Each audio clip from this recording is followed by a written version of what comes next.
Week 12, PFR Scoreboard on Lakeshore PBS. They hand out the trophies tonight. A huge night in high school football. Really was, and there were some really excellent games, but a lot of surprises. Some big-time performances by some teams winning sectional championships tonight. We'll have the scores, the highlights, the matchups for next week coming up next on PFR Scoreboard. Program support comes from NIPSCO. Honey, who is this guy? Oh, that's Frank. Hey, Frank. Honey, why is Frank in our bedroom?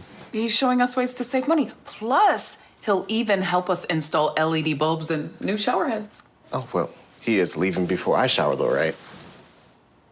To schedule an energy assessment and learn more about energy usage, visit nipsco.com. Frank, could you hand me a towel?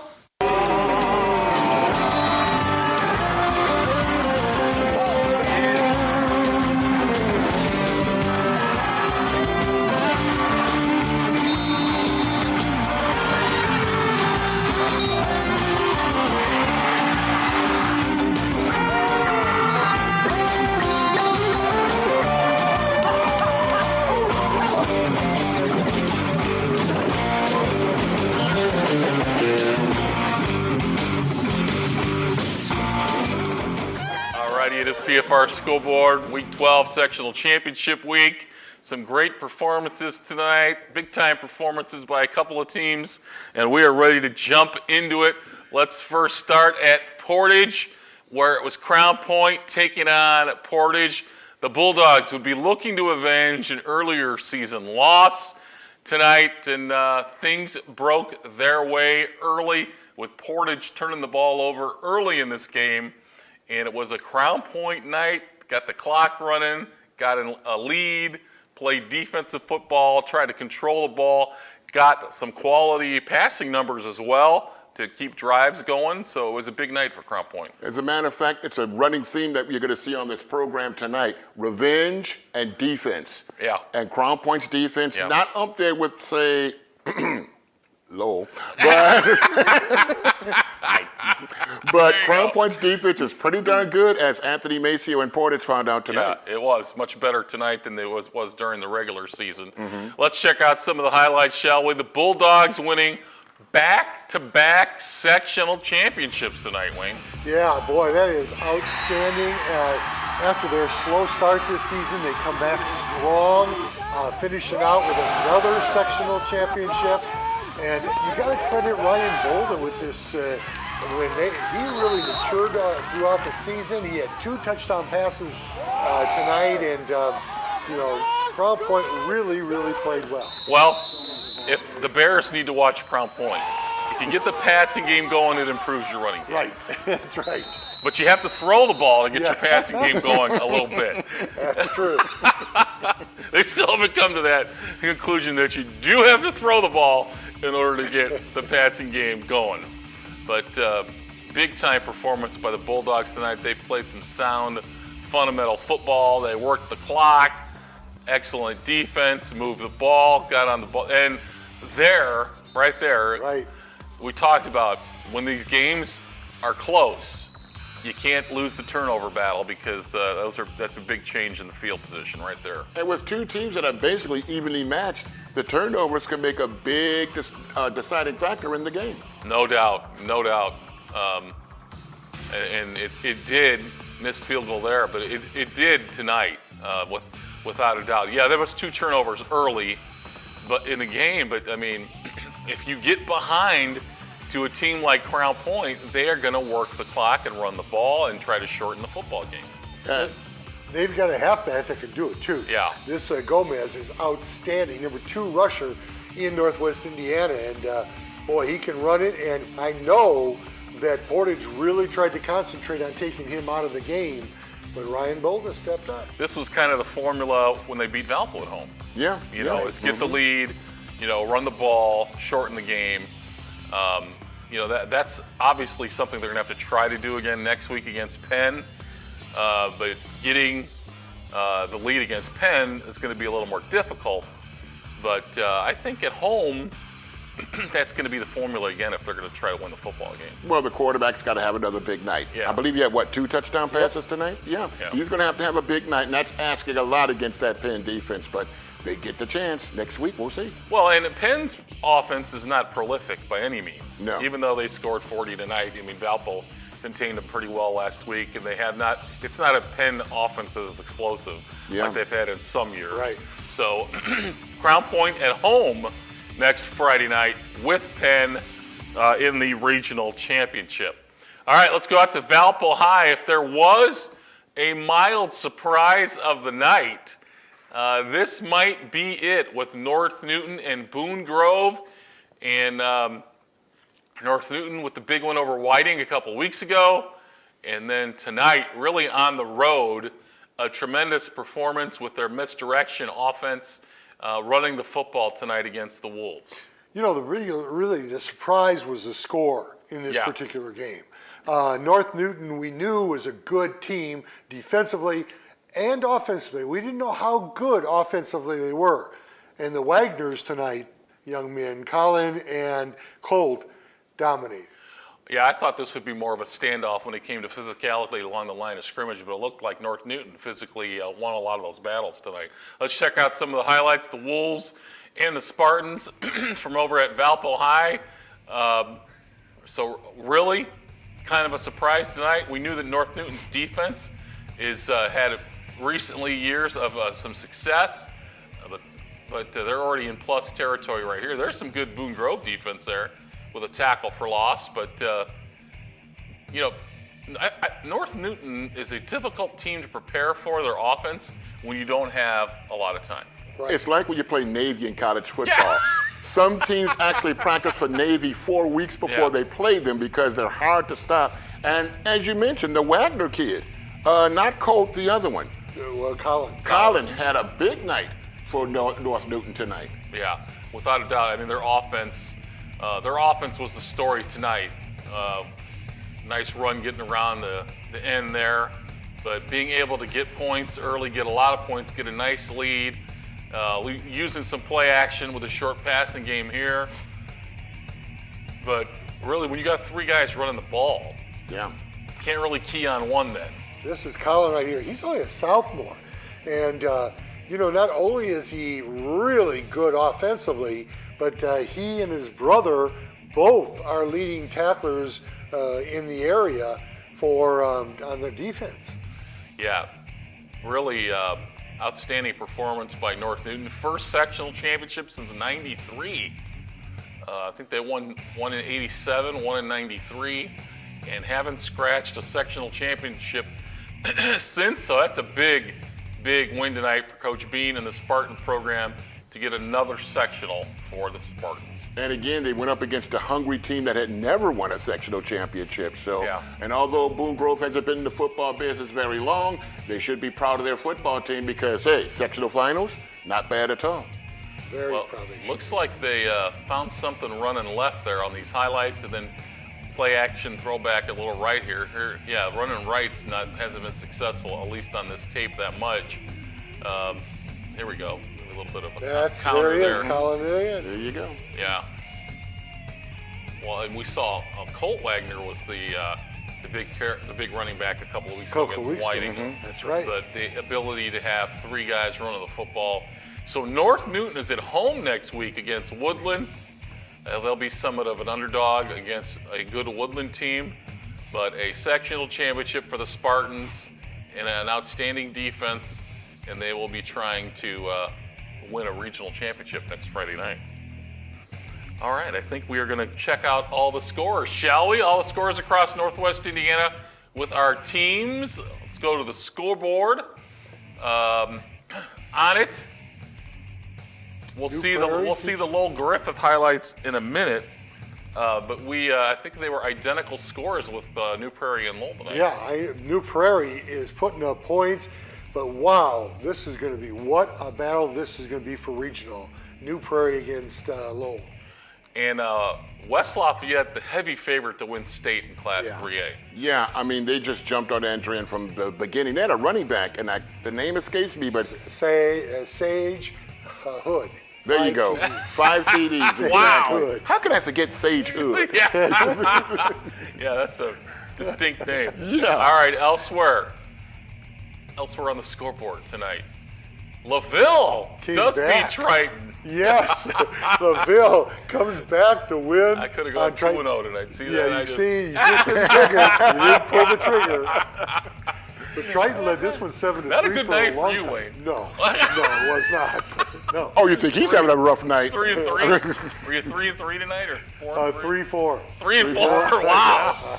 Wow. Wow. That's not good postseason. No.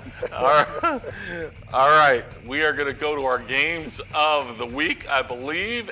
After this timeout, PFR scoreboard, we've got Lowell Griffith highlights, and I believe some Michigan City LaPorte highlights coming up next on PFR scoreboard.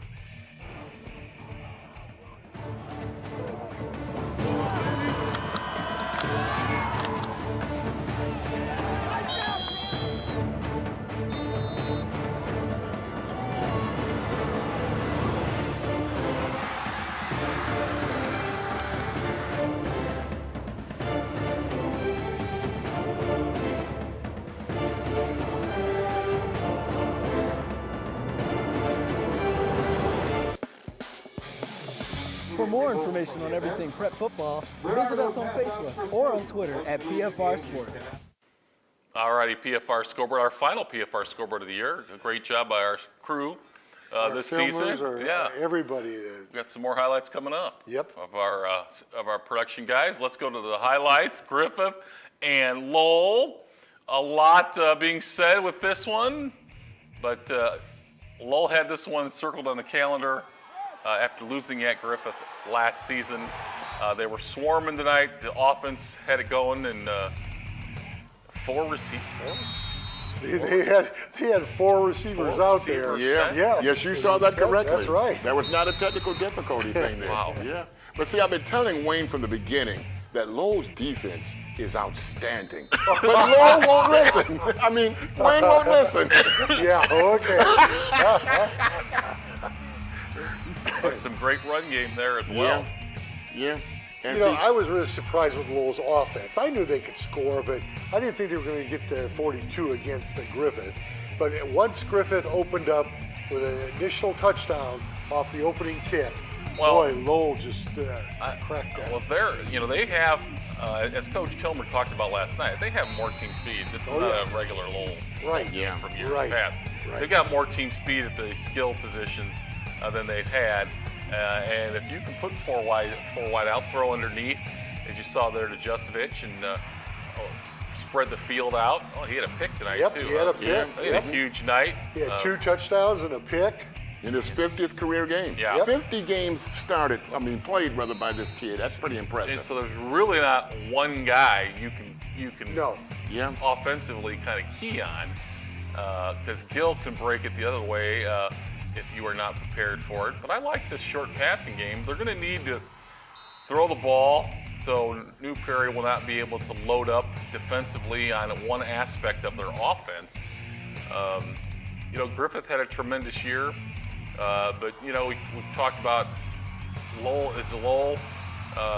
They were tested every week, played a tremendous schedule, and I think physically they were ready for this football game tonight. It's amazing you mentioned the physical part, because Gary Graben, the guy that covered the game for us on the radio, mentioned that if you look at the Lowell line, standing next to the Griffith line, big difference physically. The Lowell linemen much bigger than the Griffith linemen, and they proved it tonight. Yeah, and as the year goes on in the colder weather, I think that becomes more of a factor as a run game and line of scrimmage and physical play. So I think that's even more of a factor. Well, what do we think about next week now? Well, I really think that Lowell's defense is going to stop in the New Prairie offense, but I also think Coach Kilmer has kind of now started to use Justovich and Gill offensively and defensively. They have an ability to score points. Yeah, I agree with you. I think that, their offense, from what we've seen, is maybe a little more imaginative than Yes. maybe you would see from New Prairie. We only saw New Prairie against Andrean, and they had the run game going against Andrean. But, Lowell's defense will try to make them one-dimensional next week. But I wish we had a camera on Joe's face when he saw the 4 wide receivers for Lowell. Now, if he looked the way he did, I can imagine Russ Radke's going, "Woo? What? Yeah. 4 wide receivers?" Yeah, I think that gives you a lot to prepare for. Exactly. Especially when you can split out speed. I mean, that's a difficult. Somebody is going to be covered by a safety that does not. I mean, we're talking about high school, Right. You know, in college you might have 4 guys that got corner speed that you can put out there. In high school, you're not going to have 4 guys with big time corner speed. So there will be a mismatch at some point. It's just a matter of finding the mismatch that you're, and Lowell's got more skill guys coming.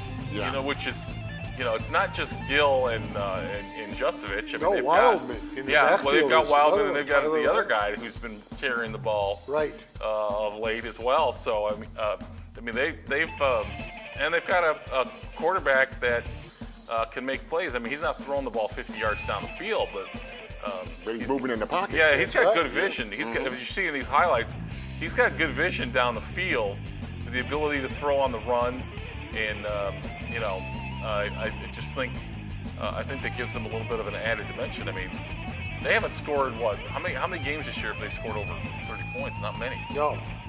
So I mean, if you're going to peak at the right time offensively, this is definitely the right time.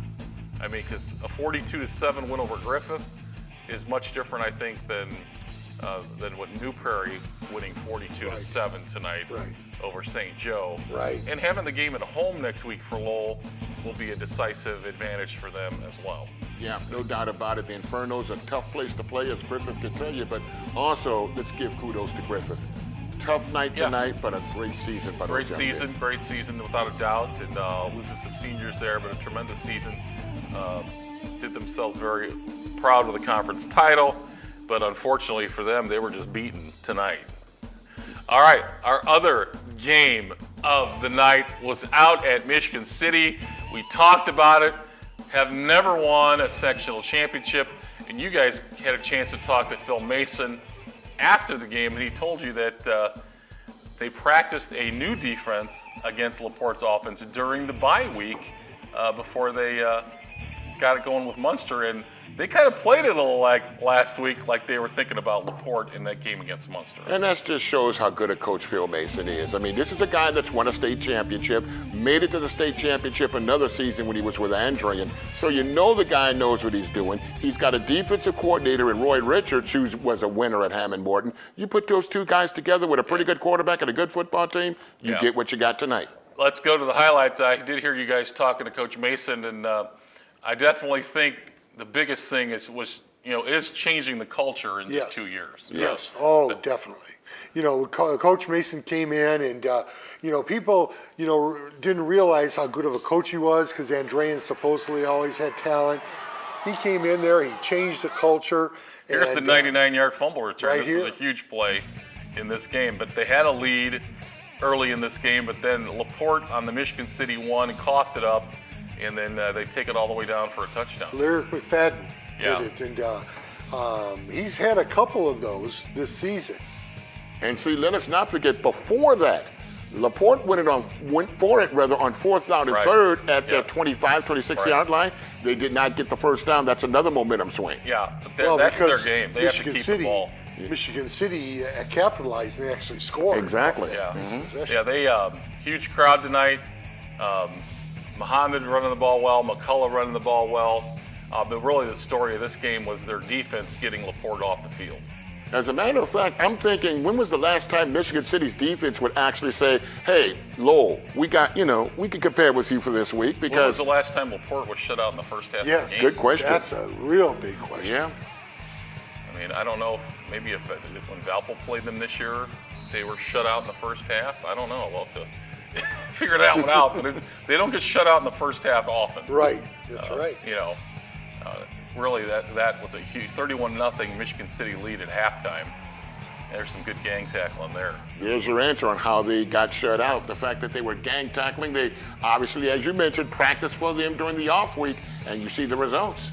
Coach Mason did say that they're defensively they changed some things up. They put some more beef on the line to try to stop that running game. Try to make them bounce it outside with their speed, but string it out is what we're seeing here. Right.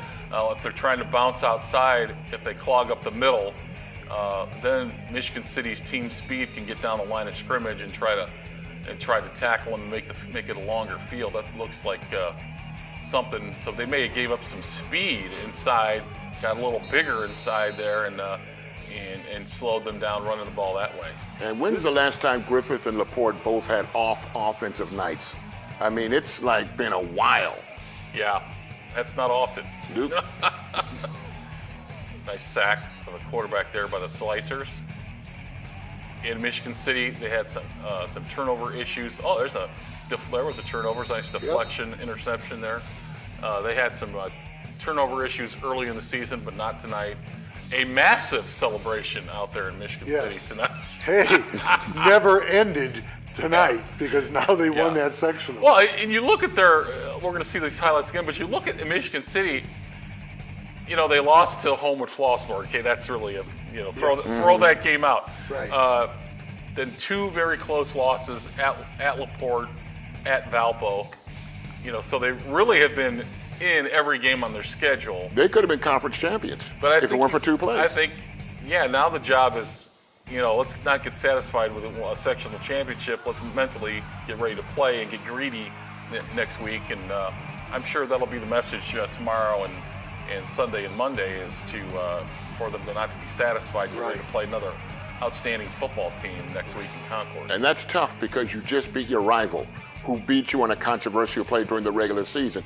How tough will it be for Coach Mason to get their minds off of that and get them ready for Concord in 7 days? Well, they didn't just beat either Laporte. They really dominated Laporte. So, that's even more of a boost ego-wise for the kids.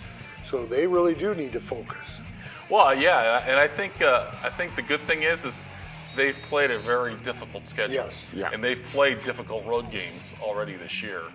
With playing at Laporte and playing Valpo. So going on the road in a tough environment shouldn't be anything new to them. It's going to be coming down and focusing on their opponent this week, who they've got a very, good chance to win a regional and to, get into a semi-state game here in Class 5A. Coach Mason had said also on the radio that McAuliffe had really matured this year, took over the leadership role. And as he went, the team really followed. Yeah, they're in uncharted territory, really, when you think about it. I mean, they might have to cancel a basketball game or something in a week in order to, Hey, speaking of Crown Point tonight, too, good luck to the girls' volleyball teams at Andrea and at Crown Point, who are playing for state titles tomorrow. Yeah, so both schools had to deal with football today. They'll have to take care of volleyball tomorrow. And Crown Point, they've got a young lady whose name escapes me, but she's one of the best volleyball players in the region. They should be in pretty good shape. Yeah, good luck to those ladies who are playing for state titles tomorrow. Okay, 38-10. So Michigan City is at Concord next Friday. The only region team in action that's on the road. All right, let's go back to the scores tonight. Crown Point with a huge win over Portage. Maceo career over, tremendous career for Portage. They were held to 7 points tonight. Crown Point hosting Penn next Friday night on Bulldog Turf. Second consecutive sectional title for the Bulldogs. First ever sectional title for Consolidated Michigan City, 38-10. Great job by your radio guys tonight as well on 89.1 FM, Lakeshore Public Radio with Kevin and Gary out there getting the job done. And Chuck was shocked that you guys are doing another show next week. He said he's willing to do one. Yeah. You guys might have to have Brandon in the studio, though. Well, see, here's the thing. We have Chef Nick's. We don't like to have extra people in the studio. That's right. Right. Those baklavas for sure. There you go. Oh, boy. Keep the in-studio guests to a minimum. Exactly, to a very minimum. Exactly. Lowell big, 42-7 over Griffith. Lowell against New Prairie, a Radke-Lowell rivalry game next Friday night at Lowell. Tremendous tremendous matchup for the Prairie. They'll have a big crowd coming to Lowell. So tremendous. Look at 42-7 games for both of them. South Bend St. Joe's luck ran out tonight. Yeah, they sure did. That's good. West Lafayette, tremendous football program that they could be on their way to a state title. That's how good they are. And they win tonight over Andrean. And North Newton, wow, big performance for them tonight for their first sectional since '93. Had to be Coach Knutson winning the sectional in '93 for North Newton. It's been a long stretch. For them. Long stretch. It's been a long stretch. What was Coach Bean's number one thing on this show?